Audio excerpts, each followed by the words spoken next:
সবাইকে সালাম ও আদাব। এটা মালতিয়া বেতাগ্রাম রোড। জন্মের পর থেকে এখন পর্যন্ত এক ঠ্যাং কবরে চলে গেছে, তারপর এই রোডের কোনো পরিবর্তন দেখতেছি না। আপনারা রোডটা তো দেখতেই পাচ্ছেন। এখানে যদি ধানের বীজ কিনে যদি লাগানো হয় তা অবশ্যই সুন্দরভাবে ধান চাষ করা যাবে। কত সরকার এলো গেল, কত প্রশাসন এলো গেল, কত চেয়ারম্যান মেম্বার এলো গেল, কিন্তু এই রোড যেমন ছিল তেমন রয়ে গেল। রাস্তা তো আর রাস্তা নাই, রাস্তা হয়েছে নাস্তা, যার আবার দুই সাইড ভাঙা।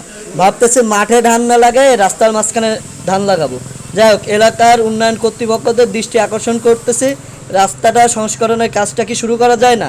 আপাতত ইটের সলিং হলে তো হয়তো, কারণ এই যে কাঁচা রাস্তা এ দিয়ে তো হেঁটে যাওয়া অনেক দুঃসহ ব্যাপার। প্রতিনিয়ত এই রাস্তা দিয়ে হাজার হাজার লোকজনের যাতায়াত হয়, একটা দুর্ঘটনা ঘটতে সময় লাগে না। সবার দৃষ্টি আকর্ষণ করতেছে এই রাস্তা সংস্করণের কাজটা যেন দ্রুত করা হয়। যাই হোক, আপনারা আমাদের চুকনগর নিউজ পেজকে সাপোর্ট দিয়ে পাশে থাকবেন, লাইক কমেন্ট করে পাশে থাকবেন।